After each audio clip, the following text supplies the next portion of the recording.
Dichosos los que todavía recuerdan, porque hoy te voy a contar algo que nadie te ha dicho, algo que los médicos sabemos y que raramente explicamos con la claridad que merece, algo que, si lo conoces a tiempo, puede marcar la diferencia entre envejecer con la mente brillante y lúcida o ir perdiendo poco a poco los recuerdos que más te importan.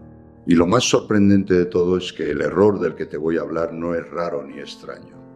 Es algo que hacen millones de personas mayores de 65 años cada día. Es algo tan cotidiano, tan normalizado, que probablemente tú mismo lo estás haciendo ahora mismo sin saberlo. Y eso es precisamente lo que lo hace tan peligroso. Antes de que sigamos, quiero que hagas algo. Quiero que pienses en los últimos 6 meses. ¿Has tenido momentos en los que ibas a hacer algo y de repente no recordabas para qué habías entrado a esa habitación? ¿Has olvidado el nombre de alguien que conoces perfectamente, alguien que tienes en la punta de la lengua pero que no acaba de salir? ¿Has repetido alguna historia o algún comentario a la misma persona sin darte cuenta? ¿Has tardado más de lo normal en encontrar las palabras que buscas cuando estás hablando?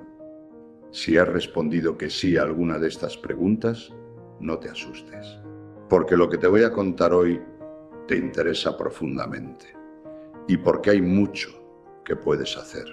La memoria no se pierde de golpe, no es como una bombilla que se apaga. La memoria se deteriora de forma gradual, silenciosa, a lo largo de meses y años. Y en ese proceso hay factores que lo aceleran, factores que actúan como ladrones de memoria, ladrones que entran en tu casa cada día sin que te des cuenta. Y el ladrón más común, el que más daño hace, el que más personas mayores tienen dentro de su casa sin saberlo, es el que voy a revelarte hoy. Pero te lo revelaré con calma, porque quiero que lo entiendas bien. No solo quiero que sepas qué es, quiero que entiendas por qué ocurre. Quiero que entiendas cómo reconocerlo en tu propia vida. Y quiero que sepas exactamente qué puedes hacer para frenarlo. Porque se puede frenar, se puede incluso revertir en muchos casos. Y eso es lo que más me importa decirte. Pero primero necesito explicarte algo sobre cómo funciona la memoria para que todo lo demás tenga sentido. El cerebro no es como una grabadora que registra todo lo que ocurre de forma pasiva. El cerebro es un órgano activo, dinámico, que está constantemente filtrando, organizando, consolidando y descartando información. Y para hacer todo eso necesita recursos, necesita energía, necesita oxígeno, necesita ciertos nutrientes específicos y sobre todo necesita algo que muy poca gente asocia con la memoria y que es el protagonista central de todo lo que te voy a contar hoy. Necesita estimulación, necesita ser usado. Y aquí está el corazón del problema. A partir de los 65 años y especialmente a partir de los 70, muchas personas reducen de forma muy significativa la cantidad y la calidad de la estimulación que le dan a su cerebro. No lo hacen a propósito. No lo hacen porque quieran deteriorar su memoria. Lo hacen porque la vida cambia, porque se jubilan y pierden la estimulación intelectual que daba el trabajo, porque los hijos ya no viven en casa y las conversaciones son menos frecuentes, porque la movilidad disminuye y salen menos de casa, porque el círculo social se reduce, a veces por pérdidas, a veces por enfermedad, a veces simplemente porque la vida se va haciendo más pequeña y el cerebro, sin estimulación suficiente, empieza a hacer lo que hacen todos los sistemas del cuerpo cuando no son usados. Empieza a atrofiarse. Ahora bien, ¿cuál es exactamente ese error común del que te hablo? ¿Cuál es ese ladrón de memoria que se ha instalado en la vida de millones de personas mayores? Es la rutina excesiva, la vida demasiado predecible, el hacer siempre lo mismo, de la misma manera, en el mismo orden, sin variación, sin sorpresa, sin novedad, sin desafío. Y sé lo que estás pensando. Julio, la rutina no puede ser mala. La rutina da estabilidad. La rutina da seguridad. Y tienes razón, en parte. Cierta rutina es saludable y necesaria, especialmente para las personas mayores. Pero hay una diferencia enorme entre una rutina estructurada y saludable y una rutina que se ha convertido en una jaula invisible. Una rutina en la que cada día es idéntico al anterior, en la que no hay ningún elemento nuevo, ningún desafío, ninguna tarea que requiera aprender algo o resolver algo, en la que el cerebro funciona en piloto automático durante horas y horas, sin tener que esforzarse, sin tener que adaptarse, sin tener que crear conexiones nuevas. Y cuando el cerebro funciona en piloto automático durante demasiado tiempo, durante meses y años, ocurre algo que en neurología llamamos poda sináptica acelerada. Las conexiones entre neuronas que no se usan se debilitan y eventualmente desaparecen. El cerebro, que es enormemente eficiente, decide que esas conexiones no son necesarias porque nadie las usa y las elimina. Y esas conexiones que se eliminan son la memoria, son los recuerdos, son la capacidad de concentrarse, de aprender, de resolver problemas. Este proceso es normal y ocurre a lo largo de toda la vida. Pero lo que lo convierte en un problema a partir de los 65 años es la velocidad, porque a esa edad, la velocidad a la que se crean conexiones nuevas en el cerebro disminuye naturalmente. Y si a eso le sumamos una rutina que no estimula la creación de esas conexiones nuevas, el balance entre conexiones que se crean y conexiones que se pierden se desequilibra peligrosamente hacia el lado de la pérdida. El resultado es lo que los médicos llamamos deterioro cognitivo leve. Y el deterioro cognitivo leve, si no se interviene, puede progresar hacia algo mucho más serio. Pero atención, porque aquí está la buena noticia. Y es una buena noticia muy grande. El cerebro humano tiene una propiedad extraordinaria que se llama neuroplasticidad. La neuroplasticidad es la capacidad del cerebro para crear conexiones nuevas, para reorganizarse, para adaptarse. Y durante mucho tiempo se creyó que esta capacidad desaparecía en la edad adulta, que el cerebro adulto era una estructura fija, inmutable, incapaz de cambiar. Hoy sabemos que eso es completamente falso. Hoy sabemos que el cerebro conserva su neuroplasticidad a lo largo de toda la vida, que incluso personas de 85 años pueden crear conexiones neuronales nuevas, que incluso en cerebros que han sufrido deterioro, si se les da la estimulación adecuada, pueden recuperarse conexiones que parecían perdidas. ¿Y cómo se aprovecha esa neuroplasticidad? Precisamente haciendo lo contrario de la rutina excesiva, introduciendo novedad, introduciendo desafío, introduciendo aprendizaje. Y esto no significa que tengas que hacer cosas difíciles ni estresantes. Significa simplemente que tienes que dar a tu cerebro algo nuevo con lo que trabajar cada día. Voy a ser muy concreto. Voy a darte ejemplos específicos de lo que significa romper la rutina de una forma que beneficie directamente a tu memoria. Y luego te contaré los otros factores que se esconden detrás de ese error principal y que amplifican su efecto sobre la memoria. El primero es tan sencillo que casi da risa. Y sin embargo, su efecto sobre el cerebro está respaldado por decenas de estudios científicos. Se trata de cambiar de mano. Si eres diestro, usa la mano izquierda para algunas tareas cotidianas, para cepillarte los dientes, para coger el vaso, para abrir la puerta. Y si eres zurdo, haz lo contrario. Cuando usas tu mano no dominante para hacer algo, el cerebro tiene que activar circuitos que normalmente no usa. Tiene que prestar atención consciente a lo que hace. Tiene que crear conexiones nuevas y ese pequeño esfuerzo neurológico repetido cada día tiene un efecto acumulativo muy real sobre la salud cognitiva. El segundo es cambiar de camino.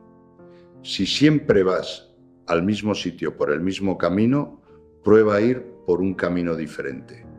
Tu cerebro tiene que crear un mapa nuevo, tiene que prestar atención al entorno de una manera que no hace cuando el camino es siempre el mismo. Y esa atención activa, esa navegación consciente por un espacio nuevo, es exactamente el tipo de estimulación que el hipocampo necesita para mantenerse sano.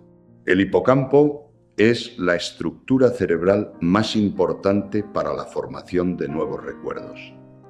Y resulta que es también una de las regiones del cerebro más sensibles a la estimulación positiva.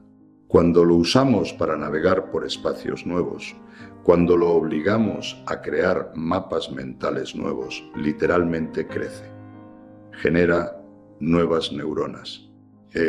Es uno de los pocos lugares del cerebro donde la neurogénesis, es decir, la creación de neuronas nuevas, continúa en la edad adulta. El tercero es aprender algo nuevo. Y no me refiero a hacer un máster, me refiero a aprender cualquier cosa que no sabes hacer. Puede ser aprender 3 palabras en inglés o en francés. Puede ser aprender a hacer un tipo de nudo que no conocías. Puede ser aprender el nombre de 5 pájaros que puedes ver desde tu ventana. Puede ser aprender a hacer una receta que nunca has hecho. Cada vez que el cerebro aprende algo nuevo, se crean conexiones sinápticas nuevas. Y esas conexiones nuevas son exactamente lo que necesita el cerebro envejecido para mantenerse ágil. El cuarto es la conversación, y especialmente la conversación profunda, sobre temas que requieren pensar, no el intercambio de noticias del barrio ni el cotilleo de turno, aunque eso también tiene su valor social. Me refiero a conversaciones en las que tienes que argumentar, en las que tienes que recordar datos, en las que tienes que escuchar y procesar lo que dice la otra persona y responder de forma articulada. Ese tipo de conversación es uno de los mejores ejercicios para la memoria y para la función cognitiva en general que existe. Y aquí quiero hacer una pausa, porque hay algo que necesito decirte antes de continuar. Algo que quizás no esperabas escuchar en un vídeo sobre la memoria. El mayor enemigo de la memoria de las personas mayores no está dentro de la cabeza, está fuera, está en el entorno, está en la actitud de las personas que les rodean. Está en esa forma tan común, tan extendida, tan bien intencionada, pero tan dañina de tratar a las personas mayores como si ya no pudieran aprender nada nuevo, como si ya no tuvieran nada que aportar, como si su tiempo de crecer intelectualmente hubiera terminado. ¿Cuántas veces he visto en mi consulta a personas de 78, de 82 años que tienen una mente brillante, que tienen toda una vida de experiencia y sabiduría, pero que han dejado de usar esa mente porque nadie a su alrededor espera ya nada de ellos intelectualmente, porque los hijos hablan de ellos en tercera persona cuando están presentes? Porque en las reuniones familiares ya no se les pide opinión sobre temas importantes, porque se les ha relegado al papel de persona mayor que hay que cuidar, en lugar de al papel de persona mayor que tiene mucho que enseñar y que todavía tiene mucho que aprender. Y ese abandono intelectual, esa jubilación de la mente que va mucho más allá de la jubilación laboral, es uno de los factores más devastadores para la salud cognitiva, porque el cerebro responde al entorno. Si el entorno no espera nada del cerebro, el cerebro acaba por no dar nada. Así que, si tienes personas mayores en tu familia, este mensaje es también para ti. Trátales como lo que son, personas con toda una vida de experiencia acumulada, con capacidad intelectual que puede seguir desarrollándose, con mucho que aportar y con toda la capacidad para seguir aprendiendo y creciendo. Pídeles consejo. Incluirlos en las conversaciones importantes, proponles retos intelectuales, llévalos a lugares nuevos y verás cómo su mente responde. Quiero hablar ahora de algo que está directamente relacionado con el error que te he descrito, pero que tiene una dimensión física que mucha gente no conoce. y es el impacto del sedentarismo sobre la memoria. Porque cuando hablo de rutina excesiva, no me refiero solo a la rutina intelectual, me refiero también a la rutina física. Y el sedentarismo, la inactividad física prolongada, tiene un efecto devastador sobre la memoria que es tan real y tan documentado como el de cualquier enfermedad neurológica. ¿Por qué el ejercicio físico protege la memoria? La respuesta es fascinante. Cuando hacemos ejercicio físico, especialmente ejercicio aeróbico, el corazón bombea más sangre y esa sangre llega al cerebro con más oxígeno y con más nutrientes. Pero hay algo más. Durante el ejercicio, el cerebro libera una proteína llamada BDNF, que en español podríamos llamar factor neurotrófico derivado del cerebro. Y el BDNF es literalmente el fertilizante del cerebro. Es la proteína que permite que las neuronas crezcan, que se fortalezcan, que creen nuevas conexiones. Es la proteína que protege las neuronas del daño. Y es la proteína que está más baja en personas con deterioro cognitivo y demencia. Cuando hacemos ejercicio regularmente, los niveles de BDNF en el cerebro aumentan.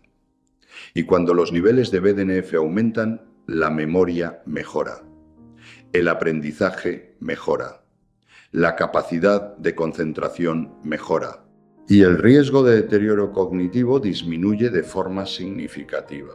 Los estudios son muy claros.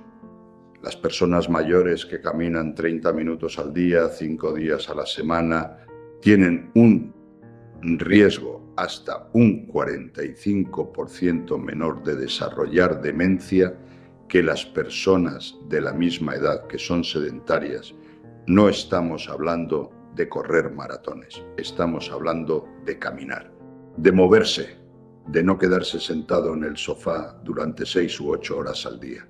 Y la conexión con el error principal del que hablamos, la rutina excesiva, es directa, porque las personas que viven en una rutina excesiva tienden a ser también más sedentarias.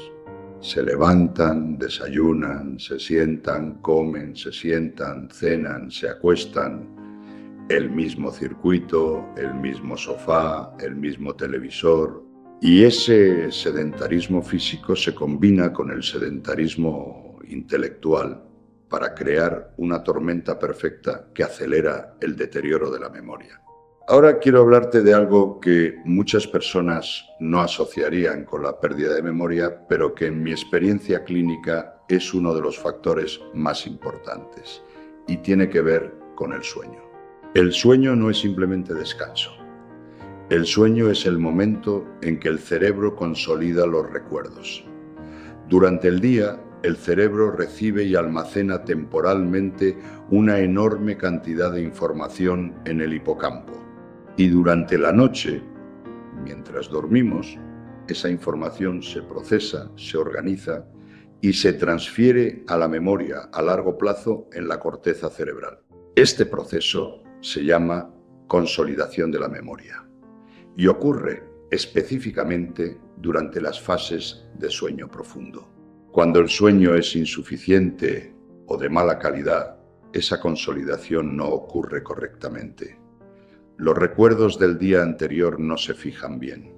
La información nueva no se integra adecuadamente con lo que ya sabemos. Y el resultado es exactamente eso que muchas personas mayores describen. La sensación de que las cosas no se fijan, de que aprenden algo y al día siguiente ya no lo recuerdan, de que los nombres se van tan pronto como llegan. Pero hay algo aún más preocupante sobre el sueño y el cerebro que los investigadores han descubierto en los últimos años. Durante el sueño profundo, el cerebro activa un sistema de limpieza que se llama sistema linfático. Este sistema, que es básicamente el sistema de drenaje del cerebro, utiliza el fluido cerebroespinal para limpiar los residuos metabólicos que se acumulan durante las horas de vigilia. Y entre esos residuos está la proteína beta-amiloide, que es precisamente la proteína que se acumula en el cerebro de las personas con Alzheimer, formando las famosas placas amiloides. Cuando no dormimos bien, cuando el sueño profundo es insuficiente, el sistema linfático no puede hacer su trabajo. La beta-amiloide se acumula y esa acumulación, repetida noche tras noche durante años, puede contribuir al desarrollo de la enfermedad de Alzheimer. No te estoy diciendo que dormir mal cause Alzheimer. La relación es mucho más compleja que eso. Pero sí te estoy diciendo que el sueño de calidad es una de las herramientas más poderosas que tenemos para proteger la salud cerebral. Y que si tienes problemas de sueño, si te despiertas muchas veces durante la noche, si roncas con fuerza y te sientes cansado por las mañanas, si tardas mucho en conciliar el sueño, necesitas hablar con tu médico, porque hay causas tratables como la apnea del sueño que afectan gravemente a la calidad del sueño y que, cuando se tratan, pueden tener un impacto positivo enorme sobre la función cognitiva. Bien, hemos hablado de la rutina excesiva, del sedentarismo, del sueño, pero hay otro factor que quiero abordar ahora y que es especialmente relevante para las personas mayores de 65 años. Un factor que combina lo físico y lo emocional de una forma que hace que su impacto sobre la memoria sea especialmente potente. Se trata de la soledad. La soledad no es solo un estado emocional. Es una condición fisiológica con consecuencias biológicas muy concretas. Cuando una persona se siente crónicamente sola, el cerebro activa el sistema de estrés de la misma manera que lo activaría ante una amenaza física real. El cortisol, la hormona del estrés, se eleva. Y el cortisol elevado de forma crónica tiene un efecto tóxico directo sobre el hipocampo, que es, como ya te expliqué, la estructura cerebral más importante para la memoria. Los estudios muestran que las personas mayores que viven en aislamiento social tienen niveles significativamente más altos de deterioro cognitivo que las personas de la misma edad con una vida social activa. Y no es solo porque las personas socialmente activas hagan más cosas y estimulen más su cerebro, aunque eso también importa. Es porque la soledad crónica literalmente daña el cerebro a nivel biológico. Y la soledad es un problema enorme entre las personas mayores de 65 años en España, especialmente en las ciudades, donde paradójicamente se puede estar rodeado de millones de personas y sentirse completamente solo. Personas que han perdido a su pareja y que viven solas. Personas cuyos hijos viven lejos. Personas que han perdido amigos a lo largo de los años y que no han construido nuevas amistades. Personas que se han ido retirando poco a poco de la vida social hasta quedar casi completamente aisladas. Si te reconoces en esta descripción, quiero pedirte algo. Quiero pedirte que no lo aceptes como algo inevitable. La soledad no es un destino, es una situación que puede cambiarse.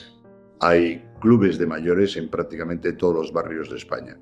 Hay asociaciones, hay grupos de senderismo, hay clases de todo tipo, hay centros cívicos con programas específicos para personas mayores, hay grupos de teatro amateur, de coro, de baile. Y si la movilidad es un problema, hay grupos online, hay videollamadas con familia y amigos, hay comunidades virtuales para personas mayores. La conexión humana es medicina para el cerebro, tan real y tan efectiva como cualquier fármaco. Y es gratis. Solo requiere dar el primer paso. Y ahora llegamos al punto intermedio de lo que quiero contarte y quiero pedirte que prestes especial atención a lo que sigue. Porque lo que voy a decirte ahora es algo que muchos médicos no tienen tiempo de explicar en una consulta de 15 minutos. Algo que cambia completamente la forma en que muchas personas entienden la memoria y el envejecimiento. Existe una diferencia fundamental entre lo que llamamos envejecimiento cognitivo normal y lo que es deterioro cognitivo patológico, y confundir los dos es uno de los errores más comunes y más angustiantes que cometen las personas mayores y sus familias. El envejecimiento cognitivo normal incluye cosas como tardar un poco más en recordar un nombre o una palabra, necesitar algo más de tiempo para aprender algo nuevo, ser algo más lento para procesar información compleja, olvidar de vez en cuando dónde has dejado las llaves. Estos fenómenos son normales, son parte del envejecimiento saludable. No significan que estés desarrollando demencia. El deterioro cognitivo patológico es algo diferente. Implica olvidar eventos recientes importantes, no solo los detalles, sino el evento completo. Perderse en lugares conocidos, no reconocer a personas familiares, tener dificultad para manejar las finanzas o para seguir conversaciones complejas que antes no suponían ningún problema, cambios de personalidad o de comportamientos significativos. Si experimentas estas cosas con frecuencia y de forma progresiva, eso sí requiere una evaluación médica urgente. Pero la angustia que sienten muchas personas mayores cuando olvidan el nombre de alguien o cuando no recuerdan para qué entraron a una habitación, esa angustia en sí misma es perjudicial, porque genera estrés. Y el estrés, como ya sabes, eleva el cortisol. Y el cortisol perjudica la memoria. Es un círculo vicioso. Me preocupo por mi memoria, esa preocupación me estresa, el estrés perjudica mi memoria, lo cual me preocupa más. Así que parte del trabajo que hay que hacer es aprender a distinguir entre lo normal y lo preocupante. Y aprender a no entrar en pánico cada vez que ocurre un olvido menor, porque el pánico es literalmente el peor remedio para la memoria. Quiero hablar ahora de algo muy concreto que muchas personas hacen y que sin saberlo está acelerando el deterioro de su memoria. Y esto está directamente relacionado con el error principal de la rutina excesiva que describí al principio, pero desde un ángulo diferente. Se trata de la televisión. Y especialmente de la televisión como actividad principal durante muchas horas al día. Ahora bien, no te estoy diciendo que ver la televisión sea malo. No lo es. Ver ciertos programas, especialmente los que estimulan el pensamiento, los documentales, los programas de cultura general, incluso las series con tramas complejas, puede ser una forma de estimulación cognitiva. El problema es cuando la televisión se convierte en la actividad principal casi única durante muchas horas al día. Cuando la persona mayor se sienta frente al televisor después del desayuno y no se levanta prácticamente hasta la noche. Cuando el televisor está encendido de fondo todo el día, no como entretenimiento, sino como ruido de compañía para llenar el silencio de una casa vacía. ¿Por qué esto es problemático para la memoria? Porque ver televisión es una actividad esencialmente pasiva. El cerebro recibe información, pero no tiene que procesarla activamente. No tiene que relacionarla con conocimientos previos, no tiene que generar respuestas, no tiene que crear nada. Es consumo puro. Y el cerebro, cuando consume de forma pasiva durante muchas horas al día, entra en un estado que los neurocientíficos llaman modo por defecto, una especie de marcha mínima en la que las funciones cognitivas superiores, incluyendo la memoria, se mantienen en reposo. 1 o 2 horas de televisión al día no suponen ningún problema, pero 5, 6, 7 horas de televisión pasiva pueden ser tan perjudiciales para el cerebro como el sedentarismo físico lo es para los músculos. ¿Cuál es la alternativa? Cualquier actividad que requiera participación activa del cerebro. Leer, porque la lectura requiere que el cerebro construya imágenes, que siga un argumento, que recuerde lo que ha pasado páginas antes, que interprete emociones y motivaciones. Escribir, aunque sea un diario personal, hacer crucigramas, sudokus, puzzles, jugar al dominó o a las cartas con amigos, escuchar y aprender de programas de radio o de podcast sobre temas que te interesen. Cualquier actividad manual que requiera atención y coordinación, como la costura, la pintura, la carpintería, la jardinería, La clave es la participación activa. El cerebro necesita ser protagonista, no espectador. Y ahora quiero hablarte de algo que tiene una importancia enorme para la memoria y que muy pocas personas asocian con la salud cognitiva. Se trata de la alimentación. Y más concretamente, de ciertos alimentos que están acelerando el deterioro de la memoria en millones de personas mayores sin que nadie se los haya señalado. El cerebro es el órgano que más energía consume de todo el cuerpo.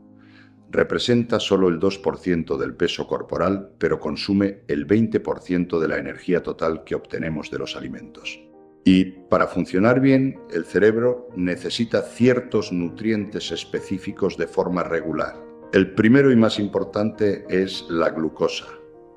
El cerebro funciona casi exclusivamente con glucosa, pero no cualquier tipo de glucosa.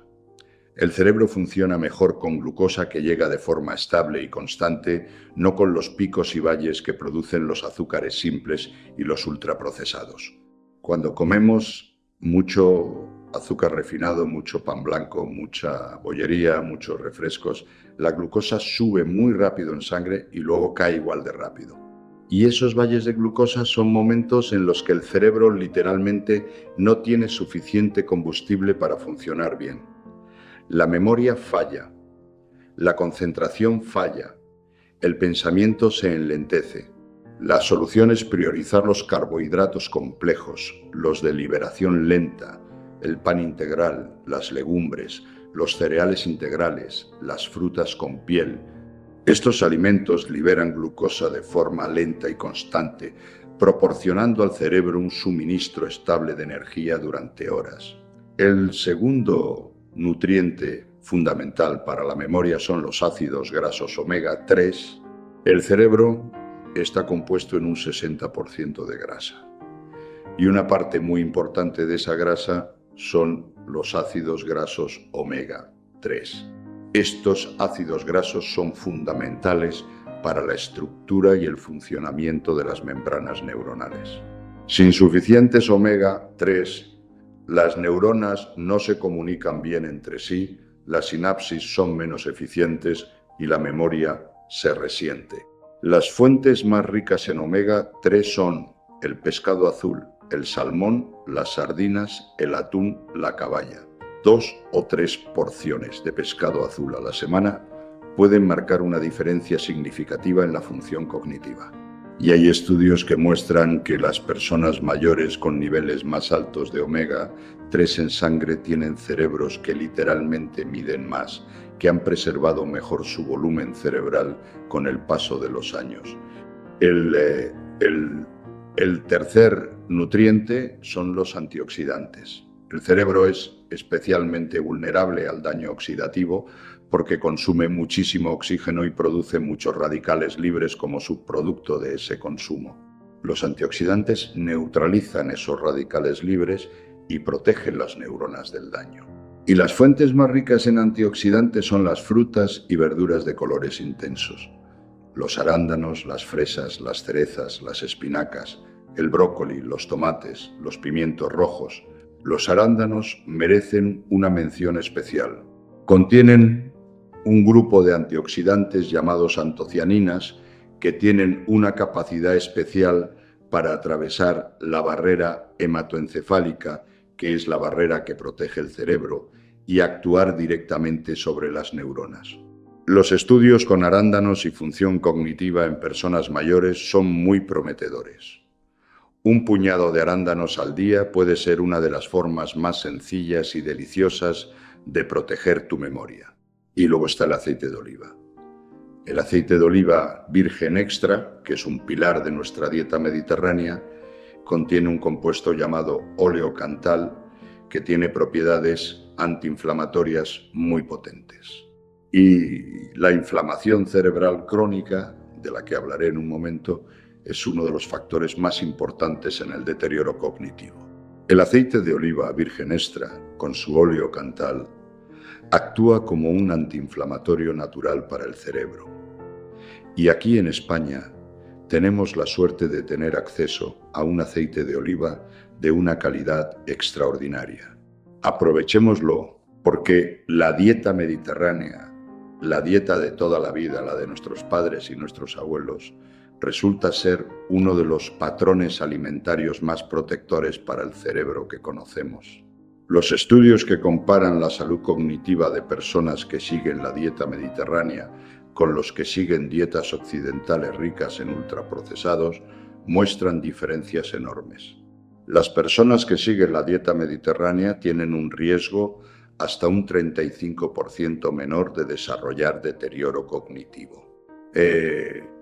La ironía es que muchas personas mayores de hoy, las que crecieron comiendo legumbres, verduras, pescado, aceite de oliva y poco azúcar, se han ido pasando con los años a patrones alimentarios más modernos, con más ultraprocesados, más azúcar, más grasas saturadas. Y ese cambio en la alimentación, ese abandono de la dieta de siempre, puede estar contribuyendo al deterioro de su memoria. La vuelta a la dieta mediterránea no es complicada ni cara. Es volver a lo de siempre. Es volver al potaje, al gazpacho, al pescado a la plancha, a la ensalada con aceite de oliva. Es volver a lo que sabe bien y lo que hace bien.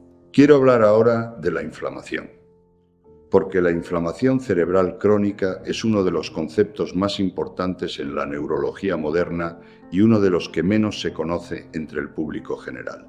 La inflamación es una respuesta de defensa del cuerpo.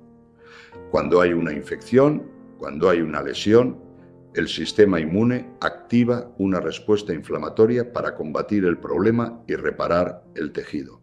Esto es completamente normal y necesario. El problema es cuando esa inflamación se vuelve crónica, de bajo grado, persistente, cuando el sistema inmune está constantemente activado no por una amenaza aguda, sino por factores crónicos como la mala alimentación, el sedentarismo, el estrés crónico, la falta de sueño o la obesidad. Y esa inflamación crónica de bajo grado tiene un efecto devastador sobre el cerebro. Daña las neuronas, altera la sinapsis, reduce la producción de neurotransmisores como la serotonina y la dopamina. Y se ha demostrado que está directamente implicada en el desarrollo de la enfermedad de Alzheimer y de otras formas de demencia. ¿Qué promueve la inflamación cerebral crónica? Todo lo que te he mencionado, el sedentarismo, la mala alimentación rica en ultraprocesados y azúcar, el estrés crónico, el sueño deficiente, el tabaco, el alcohol en exceso y, por supuesto, la rutina excesiva y el aislamiento social, que promueven el estrés crónico. ¿Qué combate la inflamación cerebral? El ejercicio físico regular, que tiene propiedades antiinflamatorias muy potentes, la dieta mediterránea, el sueño de calidad, la gestión del estrés y ciertos alimentos con propiedades antiinflamatorias especialmente potentes, la cúrcuma, el jengibre, el ajo, las cebollas, el té verde. La cúrcuma merece una mención especial. La curcumina, que es el compuesto activo de la cúrcuma, tiene propiedades antiinflamatorias y antioxidantes extraordinarias. Y hay estudios que sugieren que puede inhibir la formación de placas amiloides en el cerebro. La India, donde la cúrcuma es un ingrediente básico de la cocina, tiene una de las tasas más bajas de Alzheimer del mundo. ¿Es la cúrcuma la razón? Probablemente no es el único factor, pero es un dato muy interesante. Añadir cúrcuma a tu alimentación es tan sencillo como ponerla en el arroz, en las sopas, en los guisos. Con un poco de pimienta negra, que aumenta enormemente su biodisponibilidad, es decir, la cantidad que el cuerpo puede absorber y utilizar. Este es un pequeño cambio en la cocina que puede tener un gran impacto sobre la salud de tu cerebro. Y ahora quiero hablar de algo que tiene que ver directamente con el error central que hemos descrito y que afecta a una parte muy específica de la memoria. Me refiero a la memoria prospectiva. La memoria prospectiva es la memoria que nos permite recordar que tenemos que hacer algo en el futuro, acordarnos de tomar el medicamento a las 12, acordarnos de llamar a la hija por su cumpleaños, acordarnos de que mañana hay cita con el médico, acordarnos de apagar el gas antes de salir. Esta es una de las memorias que más falla a partir de los 65 años y que más angustia genera tanto a las personas mayores como a sus familias. Y está directamente relacionada con el error de la rutina excesiva. Porque la memoria prospectiva funciona mejor cuando el cerebro está alerta, atento, estimulado. Cuando el cerebro lleva horas en piloto automático frente al televisor, su capacidad para registrar y mantener activa una intención futura se reduce drásticamente. Hay estrategias muy sencillas para apoyar la memoria prospectiva. La más clásica y efectiva es la agenda, no el móvil, no las notas digitales. La agenda de papel. El acto de escribir físicamente algo que tienes que hacer activa varias áreas del cerebro simultáneamente. La motora, la visual, la semántica. Y ese proceso de escritura física consolida el recuerdo de una forma que el simple tecleado en un móvil no consigue.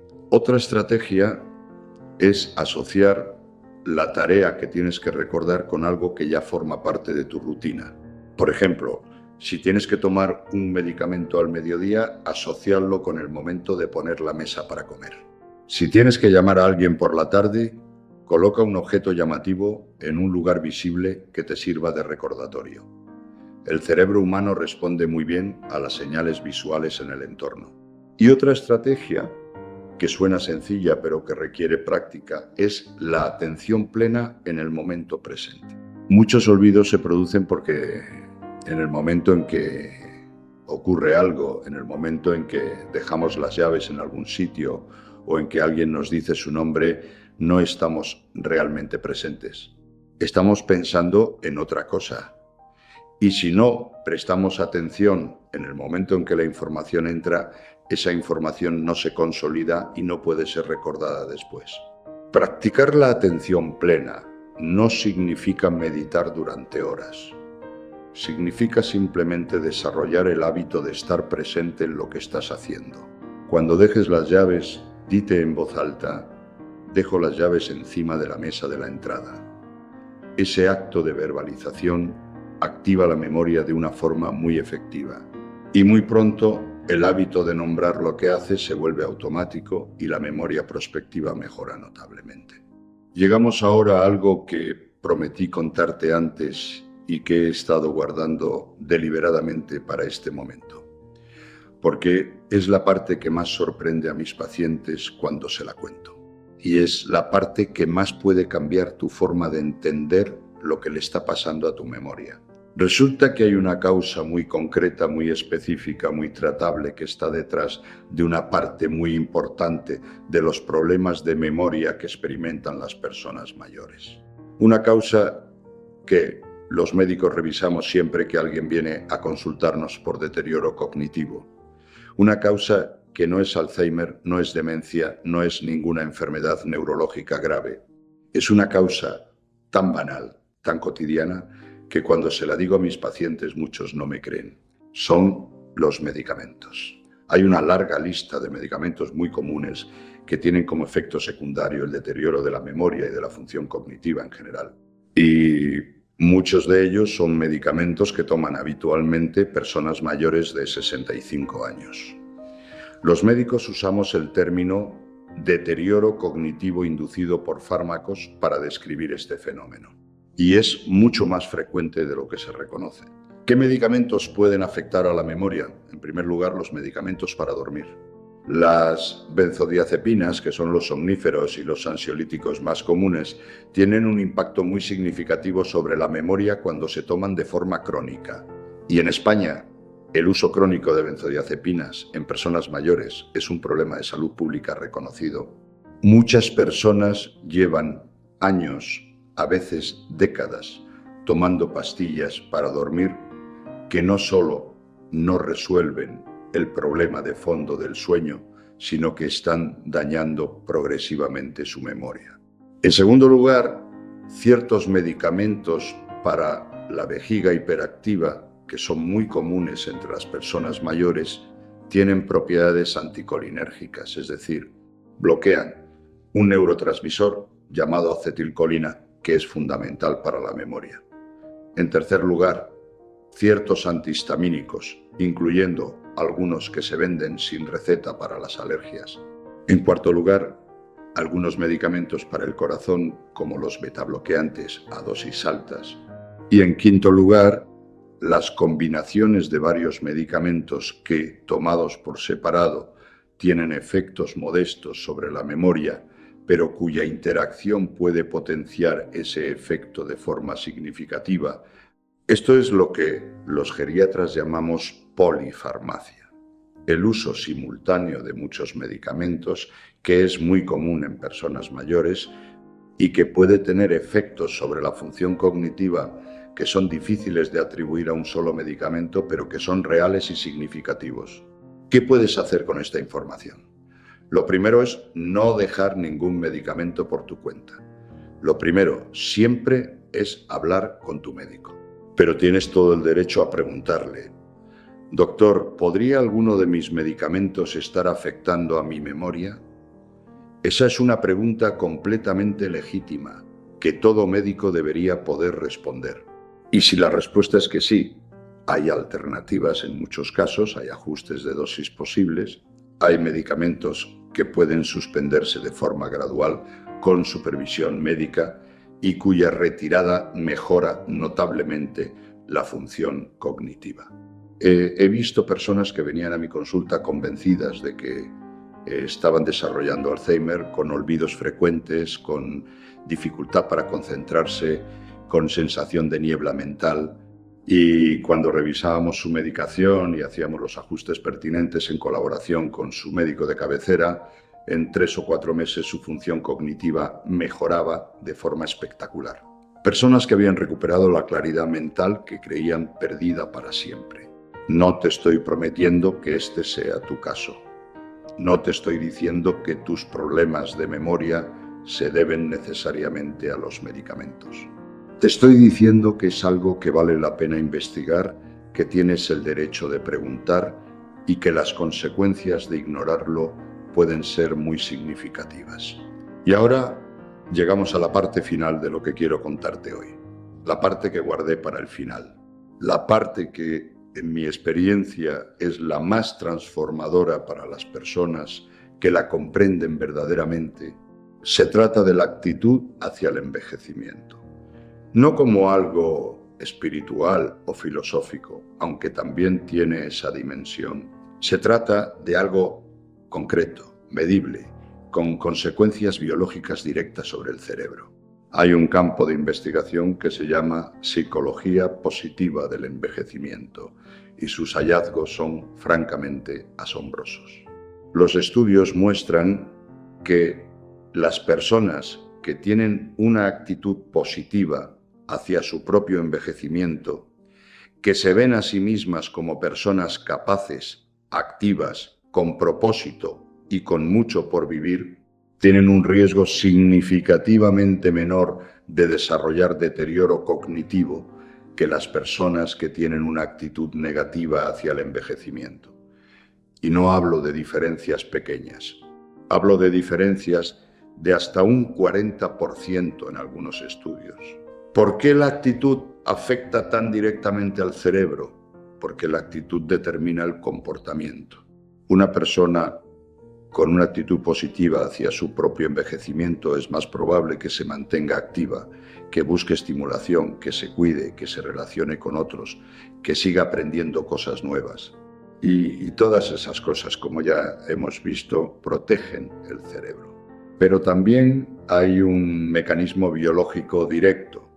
Las personas con actitud positiva hacia el envejecimiento tienen niveles más bajos de cortisol crónico, tienen respuestas inflamatorias más controladas y tienen niveles más altos de BDNF, ese fertilizante del cerebro del que te hablé antes. El mensaje aquí es poderoso. La forma en que piensas sobre tu propia vejez afecta físicamente a tu cerebro. Si interiorizas el mensaje de que a mi edad ya no se puede hacer nada, ese mensaje se convierte en una profecía autocumplida. El cerebro actúa en consecuencia y efectivamente no hace nada. Pero si te dices a ti mismo, tengo 70 años, tengo mucho por aprender, mucho por vivir, mucho por aportar, el cerebro responde a ese mensaje también. Se mantiene activo, se mantiene plástico, se mantiene vivo.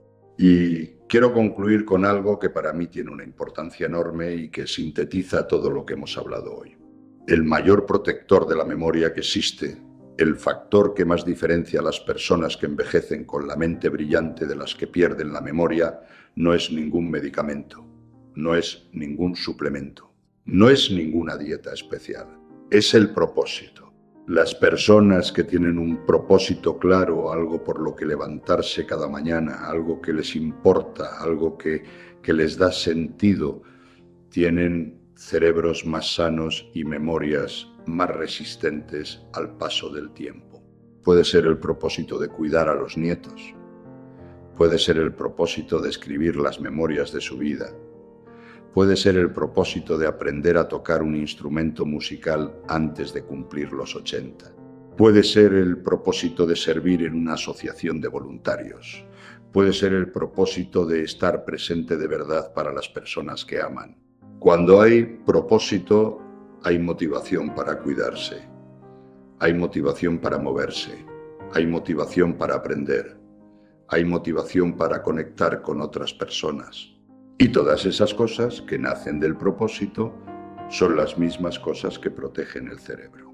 Así que, si hoy te llevas una sola cosa de todo lo que hemos hablado, que sea esta, encuentra tu propósito.